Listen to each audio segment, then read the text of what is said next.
पूरी रात शराब पीने के बाद जब एक आदमी सुबह उठा तो उसके सिर में तेज दर्द हो रहा था।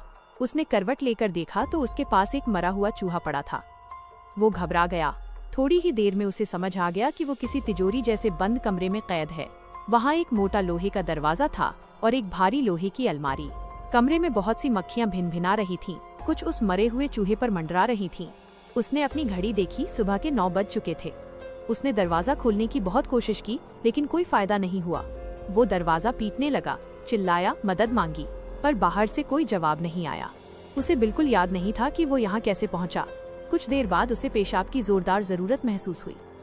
पहले तो उसे लगा कि शायद उसके साथ कोई मजाक हुआ है। उसे शक हुआ कि उसका सहकर्मी फ्लेचर ही ऐसा कर सकता है।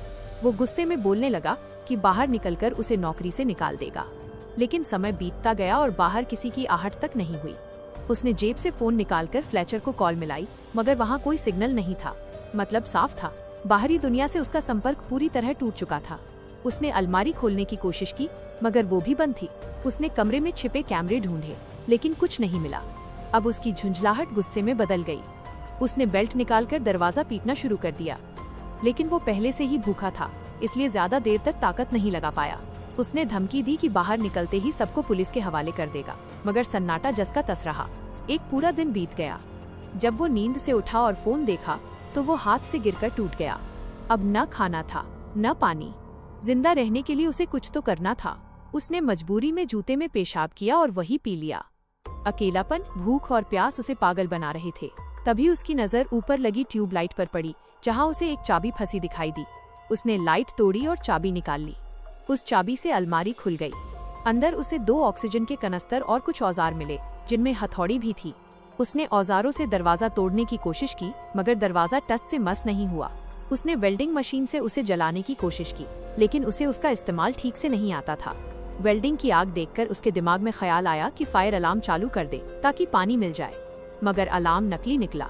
उसने हथौड़ी से ताला तोड़ने की कोशिश की, लेकिन कोई फायदा नहीं हुआ। भूख प्यास से परेशान होकर वो टूटने लगा। गुस्से में उसने अलमारी पीटी, फिर थककर बैठ गया। तभी उसे दीवार में एक छोटा सा छेद दिखा। उसने हथौड़ी से उसे तोड़ना शुरू किया। वो सुरंग बनाकर बाहर निकलना चाहता था। धीरे धीरे कमरे की हवा कम होने लगी। उसने ऑक्सीजन कनस्तर चालू किया, लेकिन ज्यादा ऑक्सीजन से उसे चक्कर आने लगे। उसने तुरंत बंद कर दिया। फिर उसकी नजर मरे हुए चूहे पर रेंगते कीड़ों पर गई। जिंदा रहने के लिए उसने वे कीड़े भी खा लिए। वह लगातार दीवार तोड़ता रहा। आखिरकार उसे दीवार के भीतर लोहे की सरिये दिखने लगे। उसने वेल्डिंग से उन्हें काटना शुरू किया। कुछ देर बाद उसे बाहर से रोशनी दिखी।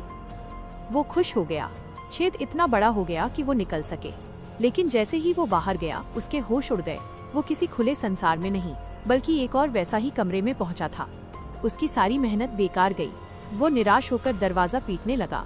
तभी उसने कमरे के कोने में एक लाल ताबूत देखा। उसने सावधानी से ढक्कन हटाया। अंदर एक खूबसूरत लड़की थी। वो मरी हुई नहीं लग रही थी, शायद बेहोश थी। उसने उसे जगाया। लड़की घबरा गई। दोनों एक दूसरे की भाषा नहीं समझते थे। लड़की डरकर पहले वाले कमरे में चली गई। आदमी के पास समझाने की ताकत नहीं थी। उसने ताबूत में ही लेटकर रात बिताने का फैसला किया। आधी रात को लड़की आई और उसे जगाया। उसने इशारों से सुरंग खोदने का संकेत दिया, लेकिन आदमी बहुत कमजोर था। लड़की खुद औजार उठाकर काम करने लगी। कुछ देर बाद उसे पेशाब जाना था। वो दूसरे कमरे की ओर बढ़ी, लेकिन आदमी ने उसे रोका। उसने इशारे से समझाया कि उसे 3 दिन से पानी नहीं मिला। लड़की हिचकिचाई, लेकिन आखिरकार उसके जूते में पेशाब कर दिया। आदमी ने वही पी लिया। धीरे धीरे लड़की समझ गई कि यहाँ जिंदा रहने के लिए क्या करना होगा। आदमी ने उसे कीड़े खाने को कहा, लेकिन उसने मना कर दिया। दोनों मिलकर दीवार तोड़ने लगे। काफी कोशिश के बाद भी दीवार मुश्किल से टूट रही थी। लड़की रोने लगी। आदमी ने उसे शांत किया। दोनों ने साथ गुनगुनाया। तभी गलती से लड़की ने उसके हाथ पर हथौड़ी मार दी। उसने अपने दुपट्टे से उसका घाव बांधा। दोनों में दोस्ती हो गई। रहस्यमयी दरवाजा और अंतिम प्रयास। अचानक दरवाजे का ताला अपने आप घूमने लगा। वे दौड़े, मगर ताला फिर बंद हो गया। उन्होंने गौर किया कि जब वे दरवाजे की तरफ पीठ करते हैं, तभी ताला घूमता है।